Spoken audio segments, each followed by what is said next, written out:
ऐसा बहुत रेयर होता है जब कोई बॉलर 5 विकेट ले ले और उसकी टीम हार जाए, वो भी स्पेशली T20 मैच में। तो आज हार्दिक पांड्या ने 4 ओवर में 36 रन देके 5 विकेट लिए, लेकिन फिर भी आज उनकी टीम को हार का सामना करना पड़ा। मैच था LSG वर्सेस MI के बीच और MI को LSG ने 12 रन से हरा दिया है। क्या हुआ मैच में, तो मैच की बात करें तो MI ने टॉस जीतकर पहले बॉलिंग करने का डिसीजन लिया और LSG ने लगा दिए 203 रन 8 विकेट के नुकसान में 20 ओवर में। अब LSG की तरफ से मिचेल मार्श ने काफ़ी अच्छी बैटिंग करी, उन्होंने 60 रन बनाए। एडन मार्करम ने 53 रन बनाए। पूरन आज सस्ते में आउट हो गए, 12 रन ही बना पाए। फिर पंत आज भी सस्ते में ही निकल लिए, 2 रन ही बनाए उन्होंने। और फिर 30 रन आयुष बदोनी ने, 27 रन डेविड मिलर ने। अब देखा जाए तो पावर प्ले में LSG ने बनाए थे 6 ओवर में 69 रन बिना किसी विकेट के नुकसान पे। फिर 7वें ओवर में विघ्नेश पुतूर आते हैं और उन्होंने मिचेल मार्श को आउट कर दिया। उसके बाद थोड़ी छोटी छोटी करके पार्टनरशिप लगती रही, लेकिन विकेट जो थे वो गिरते भी रहे। लेकिन एक एंड से एडन मार्करम ने जो एक एंड है होल्ड करके रखा, जिसकी वजह से ये 200 का टारगेट अचीव भी हो पाया। और यही मैं बोल रहा था कि जो LSG के साथ हो रहा है ना, कि वो SRH के साथ जो हो रहा है कि उनकी ना विकेटें गिरती ही जा रही है, कोई एक बंदा एंकर रोल में है नहीं। तो आज एडन मार्करम ने वही करा, उन्होंने एक एंड को होल्ड करके रखा। बनाए उन्होंने 140 के स्ट्राइक रेट से ही रन है, लेकिन मेरे को नहीं लगता कि अगर वो वहाँ नहीं टिकता तो 200 बन जाते। ये लोग भी 170 180 पर रिस्ट्रिक्ट हो जाते। तो क्रेडिट एडन मार्करम को भी जाता है।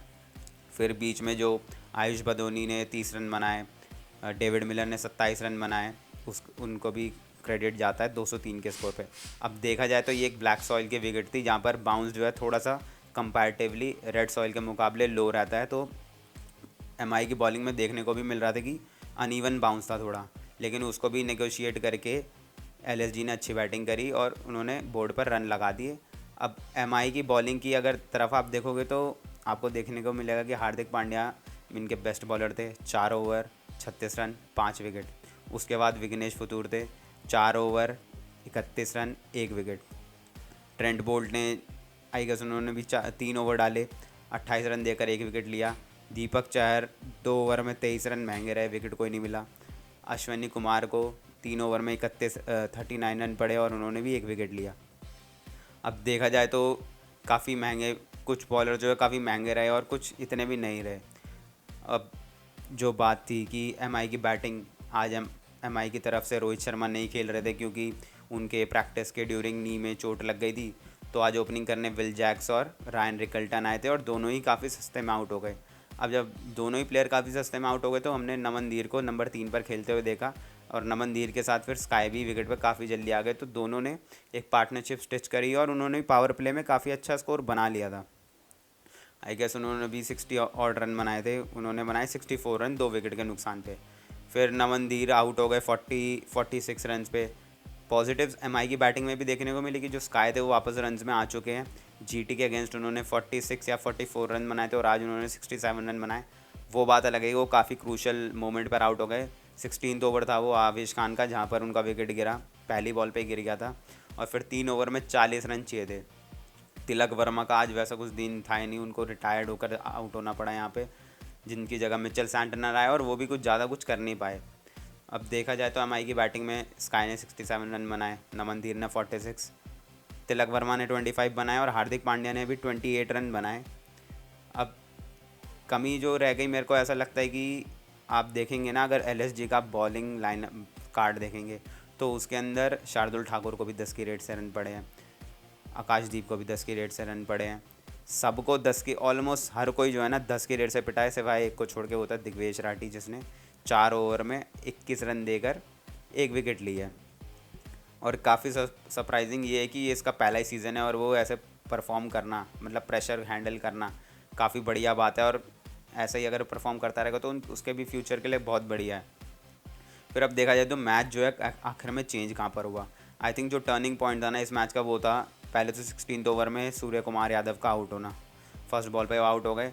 देन उसके बाद जो आखिरी के 3 ओवर थे, 18th ओवर जो डाला वो दिग्वेश ने डाला, जिसमें उन्होंने 11 रन दिए, सिर्फ 11 रन दिए। 3 ओवर में 40 रन चाहिए आपको और वहाँ पर आप 11 रन देते, यानी कि अब प्रेशर जो है बैट्समैन पर है कि उनको 2 ओवर में 29 रन बनाने हैं। लेकिन फिर क्या होता है, फिर आता है शार्दुल ठाकुर का ओवर, जो कि मैच विनिंग ओवर साबित हो गया। शार्दुल ठाकुर ने उस ओवर में सिर्फ 7 रन दिए।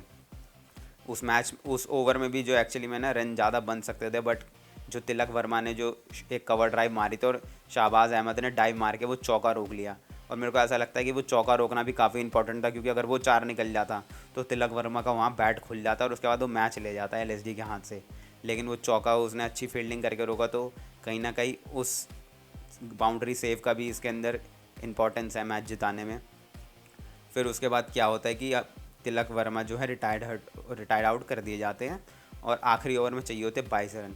अब शुरुआत तो ऐसी होती है कि पहली बॉल पर लग जाता है आविश खान की छक्का, और वहाँ से लग रहा था कि मैच पलटेगा, लेकिन आविश खान ने भी अपने प्लान से स्टिक रहा और उसने बॉडी में यॉर्कर लगाना चालू करी, जिसमें कन्वर्ट नहीं कर पाए। सेकंड बॉल पर तो उन्होंने डबल ले लिया हार्दिक पांड्या ने, फिर थर्ड बॉल डॉट हो गई। उसके बाद उन्होंने अपने आप को बैक करा कि वो 3 बॉल में 14 रन बना देंगे, बट उस पर भी वो कनेक्ट नहीं कर पाए। तो फिफ्थ बॉल पे उन्होंने सिंगल लिया और सेंटनर की भी लास्ट बॉल डॉट हो गई। तो इस तरीके से एमआई जो है 12 रन से हार गई। अब प्रॉब्लम देखी जाए तो 200, वैसे अगर मैं देखूं तो 200 एक बहुत कंपेटिटिव स्कोर था उस विकेट पर, क्योंकि मैं जैसा देख पा रहा था ना, तो हार्दिक पांड्या ने जितने भी विकेट ली उसमें उन्होंने जो स्लोअर वन डाली ना वो विकेट में ग्रिप हुई। ऐसा नहीं है कि विकेट में मतलब बाउंस तो थोड़ा अनइवन था, बट जो बॉल सीम अप डाल रहे थे वो बॉल अच्छी खासी बैट पर भी आ रही थी। ऐसा नहीं था कि बॉल रुक रही है। एज़ कम्पेयर टू जो कल वाला मैच था उसके अंदर जो बॉल आगे फेंक रहे थे ना सीम अप वाली, वो भी फंस रही थी। लेकिन इधर इस वाले विकेट में ऐसा नहीं था, जिसने जो आगे बॉल फेंकी सही स्पीड में वो अच्छे से बैट पर जाके लगी भी। तो वही है कि 200 मेरे को तो ऐसा भी लग रहा था कि बॉल बाउंस जो है थोड़ा सा अनइवन हो सकता है, बट ऐसा हुआ नहीं सेकंड इनिंग में।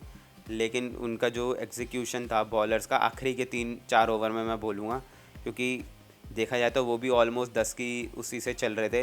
लेकिन जब लास्ट में 3 ओवर में जब 40 बचे थे, उसके बाद जो आपके जो 2 ओवर थे उसके अंदर आपने सिर्फ 18 रन दिए, तो वहाँ आपने मैच जो है लगभग अपने ने जेब में कर लिया। क्योंकि आखिरी ओवर में 22 रन मारना जो है मुश्किल है। भले ही क्रीज पर हार्दिक पांड्या था, ऐसा नहीं कि हार्दिक पांड्या 22 रन मार नहीं सकते, मार सकते हैं बिल्कुल, लेकिन लगने वाली भी बात है। जैसे कि पहली बॉल जब कनेक्ट हो गई थी तो मेरे को लगा कि मैच तो गया हाथ से, लेकिन फिर उसके बाद वो ये कि बॉलर्स ने एग्जीक्यूशन अपना एकदम सही करा।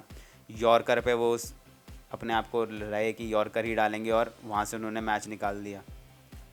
तो ओवरऑल देखा जाए तो एलएसजी के लिए मैच बहुत ही बढ़िया था, क्योंकि उनकी डेथ बॉलिंग जो है वो थोड़ी सी टेस्ट भी हो गई और उसमें वो सक्सीड भी हो गए। उनकी बैटिंग जो थी ऊपर से लेके नीचे तक, ऋषभ पंत को छोड़ दे तो ऑलमोस्ट सब ने रन बना दिए अब। तो बस एक अगर ऋषभ पंत भी चल जाते हैं तो उनकी बैटिंग और सॉलिड हो जाएगी। अब एमआई की तरफ से देखा जाए तो एमआई की बैटिंग जो है मतलब सिर्फ अभी तक विल जैक्स नहीं चला है, उसके अलावा सब ने जो है रन बना दिया। और रोहित शर्मा आज नहीं खेल रहे थे तो उन्होंने रन नहीं बनाए हैं। तो पॉजिटिव्स उनकी तरफ से भी थे, वही है कि 10-20 रन थोड़े से उस विकेट पे ज़्यादा हो गए और वो कैपिटलाइज नहीं कर पाए अपने उस पर। स्टार्ट मिल गया था तिलक वर्मा को, लेकिन ऐसे 1-2 दिन आते हैं कि जब आपका दिन नहीं होता, आप कितनी भी कोशिश कर लो। अगर वहीं वो 4 लग जाता शार्दुल ठाकुर के ओवर में तो मैच बन जाता शायद एमआई के लिए। तो अब हो चुके हैं आई गेस 4 मैच हो चुके हैं और एमआई 3 हार चुकी है। अब जहाँ तक एलएसजी की बात है तो वो 2 जीत चुके हैं और 2 हार चुके हैं।